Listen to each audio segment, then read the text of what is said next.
Et si l'homme qui te donnait du travail essayait de te voler ce que tu as de plus précieux? Et si, pendant que tu te bats pour nourrir ta famille, ton patron, lui, préparait doucement ta chute? Cette histoire est réelle. Elle pourrait être la tienne. Elle commence ici. Dites-nous en commentaire depuis quel pays vous nous regardez. Et surtout, abonnez-vous maintenant. Ce récit va vous bouleverser. Côte d'Ivoire, quartier Abobo, 5h20 du matin. Aya Conan attache son pagne, les yeux encore rouges du sommeil. Elle prépare l'attiéké pendant que l'eau chauffe sur le petit réchaud. Elle ne parle pas. Elle pense. Son mari, Géraud, dort encore, allongé sur un matelas à même le sol. Mécanicien à la tâche, sans atelier, sans stabilité. Il l'aime, mais la vie l'a usé. Aya, elle, ne se plaint jamais. Elle nettoie des bureaux à Cocody. Chaque matin, 2 taxis, un Gbaka et des escaliers trop longs, pour un salaire qui ne couvre même pas la fin du mois. Mais ce matin-là, elle arrive trop tôt, ou peut-être c'est lui qui arrive trop tôt.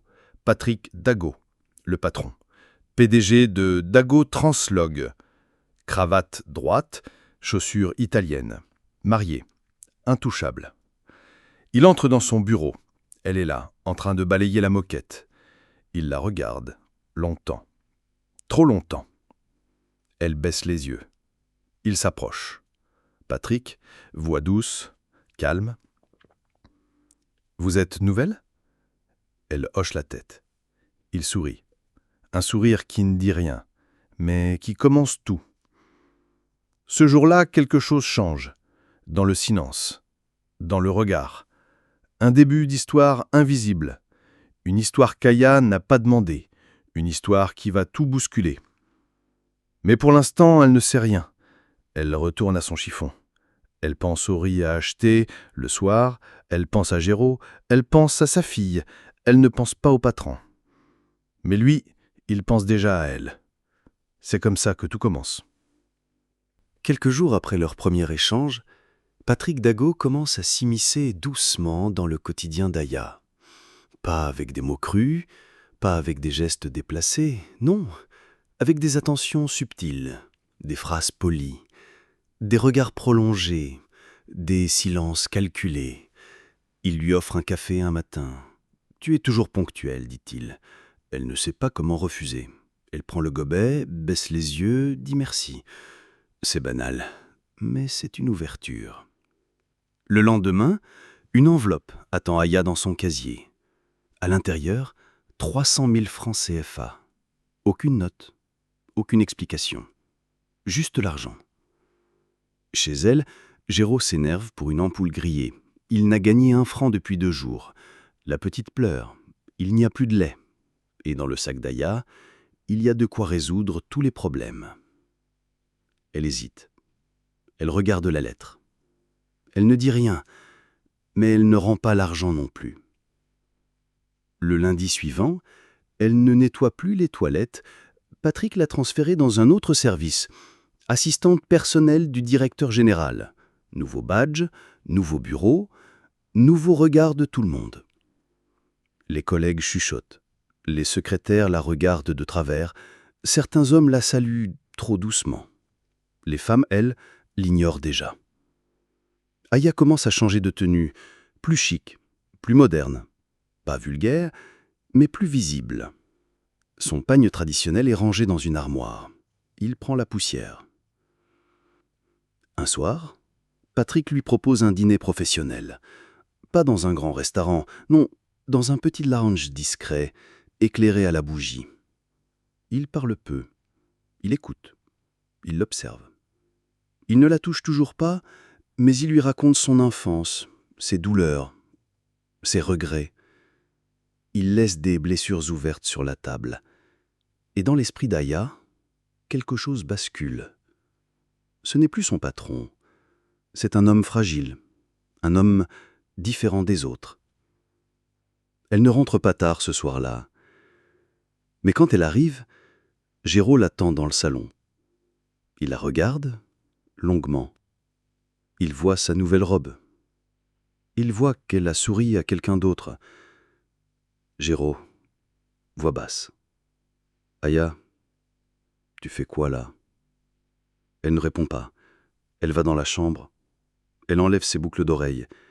Elle ne pleure pas, elle ne parle pas, mais elle sait. Ce soir, elle a franchi quelque chose. Et elle ne reviendra pas indemne.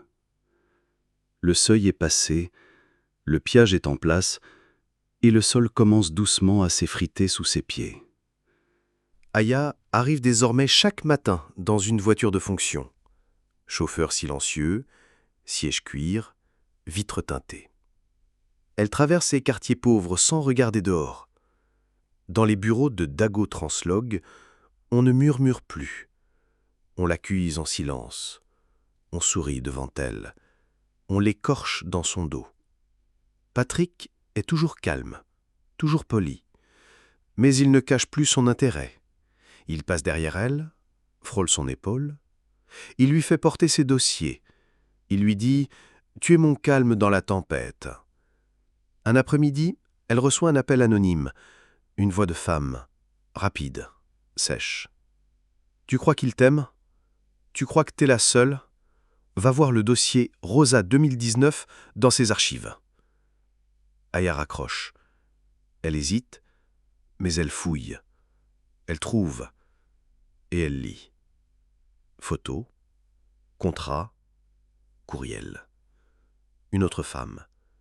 Même parcours, même phrase, même voiture, puis un licenciement. Brutal. Silence. Aya referme le dossier. Elle ne dit rien, mais dans sa tête, tout hurle. Le soir, Géraud l'attend dans la cour. Il est sale. Il a passé la journée sous une voiture. Il la regarde longtemps. Géraud. « Je te reconnais plus, Aya. Tu parles moins, tu souris ailleurs. » Elle le regarde. Elle veut lui dire, mais rien ne sort. Alors, elle baisse les yeux et elle rentre. Un nouveau collègue s'approche d'elle le lendemain. Armand, un informaticien discret. Il lui dit juste « Patrick ne tombe jamais amoureux. Il recrute, il teste, il jette. Fais attention, Aya. » Elle sourit poliment, mais ses mains tremblent quand elle ferme la porte du bureau. Plus tard, un virement bancaire arrive sur son compte. 1 million de francs CFA. Prime exceptionnelle. Elle ne l'a jamais demandé. Elle ne pose pas de questions. Elle achète un nouveau téléphone. Elle achète une nouvelle robe. Elle paye les dettes de son frère. Et elle se tait. Patrick l'invite à dîner. Cette fois dans une villa privée à Bingerville. Il parle peu. Il la regarde beaucoup. « Tu es la seule qui ne m'a jamais demandé quoi que ce soit. C'est pour ça que je t'ai choisi. » Choisi. Le mot reste dans la gorge d'Aya. La nuit, elle ne dort pas. Elle se lève. Elle ouvre son téléphone. Elle regarde la photo de sa fille, puis elle regarde la photo de la voiture de fonction. Elle ne sait plus ce qui lui appartient. Le lendemain, Armand ne vient pas. Il ne reviendra plus. Il a été réaffecté. Personne ne sait où tout le monde fait semblant de ne pas savoir. Aya reçoit un colis. À l'intérieur, un collier. Or pur. Une carte pour toi. Sans raison. Elle l'essaie. Elle se regarde dans le miroir. Elle est magnifique. Mais ce n'est plus elle. Et elle le sait. Ce soir-là, elle rentre à la maison. L'appartement est vide. Géraud est parti. Il a laissé une feuille froissée sur la table. Lettre manuscrite. « Je te laisse ta nouvelle vie.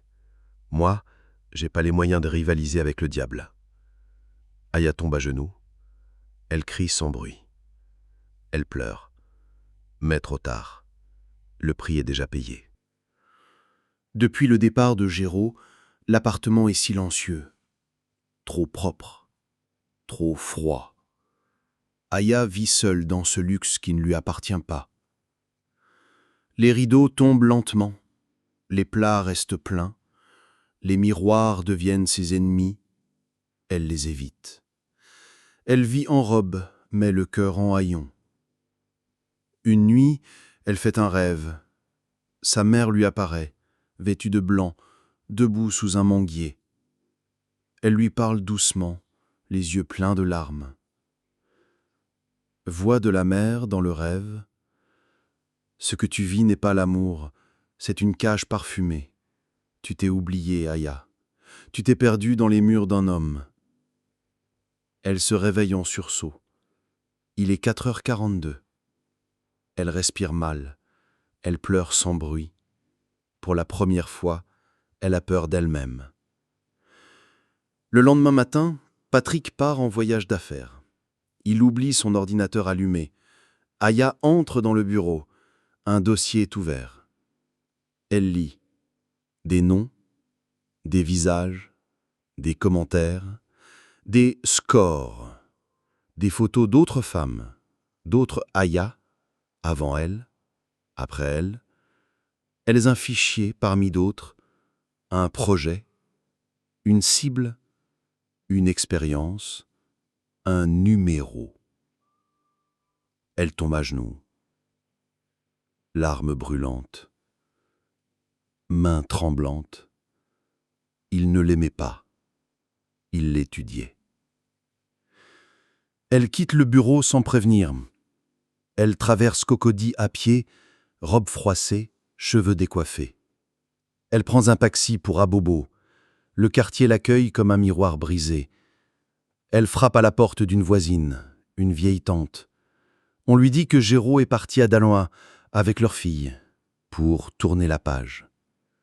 Il pleut fort. Aya reste sous la pluie, debout, muette. L'eau la frappe comme une punition. Elle ne bouge pas. Les passants la contournent. Elle est invisible. Elle n'est plus Aya Conan. Elle est une coquille vide. Le soir, elle entre dans une église vide. Elle s'agenouille, mais elle ne sait plus quoi dire à Dieu.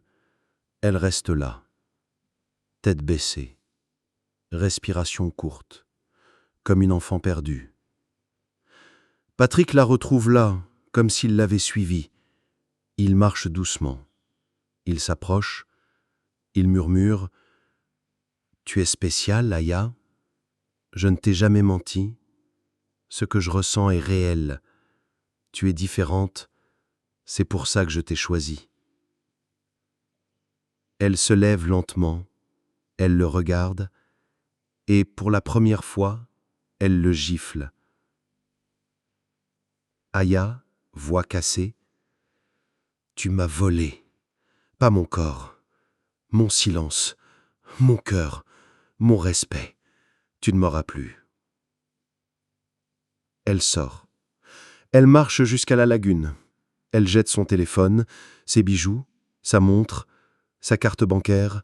Elle ne pleure plus. Elle rentre à Abobo. Pas chez elle, mais chez une amie. Une chambre, une natte, un plat de riz tiède. Elle s'endort pour la première fois en paix. Pauvre, mais vraie. Le lendemain, elle se regarde dans un petit miroir fendu. Elle voit ses cernes, son front, ses cicatrices invisibles. Elle se reconnaît. Elle sourit. Elle écrit une lettre à sa fille, pas pour expliquer, juste pour dire « Je me relève. Pour toi.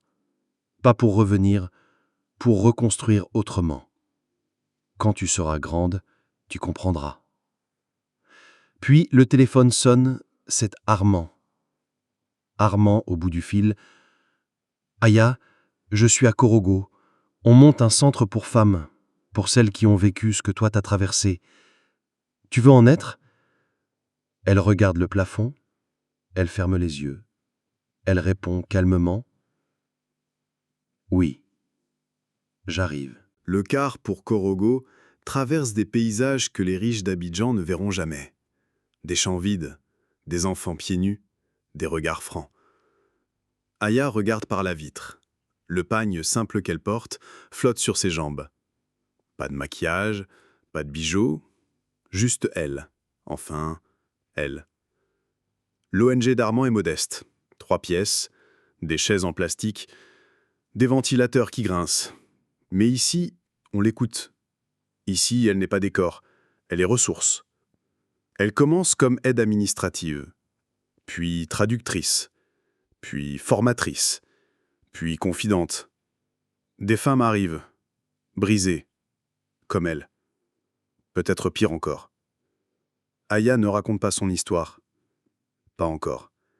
Elle préfère écouter, noter, offrir un thé, tendre un silence.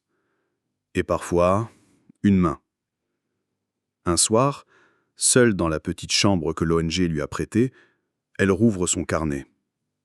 Elle écrit « Je suis tombée pour apprendre à me relever. Et maintenant, je veux tendre la main à celle qui tombe encore. » Elle envoie une lettre à Géraud.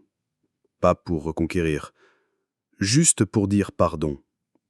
Un vrai pardon, sans exigence, sans attente. Tu avais raison de partir. Tu avais raison de protéger notre fille.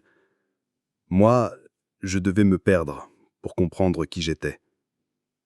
Je vous aime. Je vous laisse libre. Quelques semaines plus tard, elle reçoit un appel. Une petite voix au bout du fil. « Maman ? C'est moi. Papa m'a laissé t'appeler. Je veux savoir, quand je peux venir chez toi ?» Aya s'effondre. Mais pas de douleur, d'émotion, de lumière. Elle sourit en pleurant. Enfin. Elle commence à organiser des cercles de parole. Les femmes s'assoient en rond, pas de jugement, pas de façade. Elles parlent. Elles crient. Elles guérissent. Et Aya les guide. Son apparence change. Elle retrouve sa peau, son rire, son rythme. Elle n'est plus invisible, mais elle ne cherche plus à briller. Elle est simplement présente, rayonnante d'intérieur. Un jour, un article sort. Patrick Dago est accusé d'une autre femme. Les rumeurs explosent. La presse s'en mêle. Il nie tout. Mais les langues se délient. Aya lit l'article. Elle ne sourit pas. Elle ne rit pas. Elle ferme le journal et elle retourne couper des légumes pour le souper de soir. Un mois plus tard, Géraud passe à Corogo. Ils déposent leur fille. Ils restent pour le dîner. Il la regarde, longtemps. Elle le regarde aussi. Pas d'envie, pas de colère, juste du respect. Géraud, tu n'es plus la même. Et c'est beau à voir. Aya, et toi, tu as tenu bon. Merci pour ça. Avec l'aide de l'ONG, elle lance un centre de formation. Couture, alphabétisation, coiffure, soins, droit. Elle l'appelle simplement Centre Aya. Pas pour se glorifier, mais pour que d'autres sachent qu'un nom, une vie, une histoire brisée peuvent devenir force. Et un soir, sous les étoiles, dans la cour rouge du centre, elle s'assied sur un banc.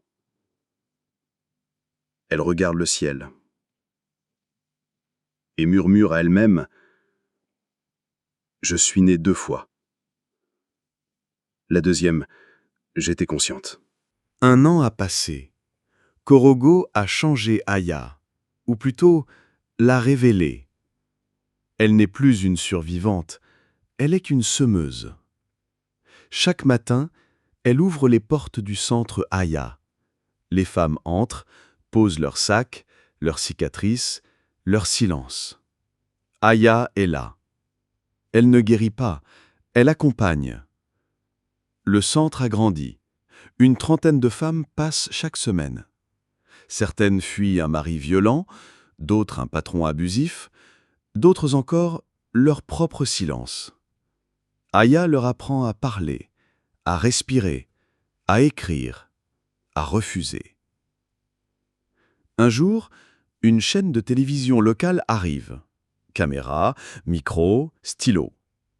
On veut raconter son parcours. Elle hésite, mais elle accepte. Journaliste. Vous avez quitté Abidjan, le confort, la réussite sociale. Pourquoi? Aya, sourire discret. Parce que ce n'était pas moi. On peut briller dans une cage dorée, mais ça reste une cage. L'interview devient virale.